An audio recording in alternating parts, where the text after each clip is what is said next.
আচ্ছা, আমরা আজকে ম্যাগনেসিয়াম ফিতে জ্বালাবো, ঠিক আছে। ম্যাগনেসিয়াম রিবন এমজি, এটা বাতাসের অক্সিজেনের সঙ্গে এটা বিক্রিয়া করবে, নিয়ে হবে এমজিও, এবং এটা ড্যাজলিং হোয়াইট ফ্লেমে এটা বার্ন করে। এটা আমরা এক্সপেক্ট করছি, দেখা যাক। মোমবাতির আগুনে অনেকক্ষণ ধরে থাকা সত্ত্বেও ম্যাগনেসিয়াম ফিতেটি ধরল না, কারণ ম্যাগনেসিয়ামের ইগনিশন পয়েন্ট 473°C। তাই আমরা জেট বার্নার ব্যবহার করলাম।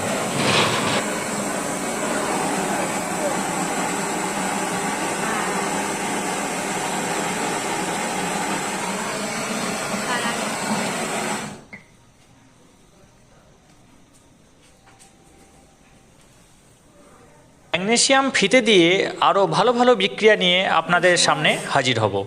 সঙ্গে থাকুন বন্ধুরা।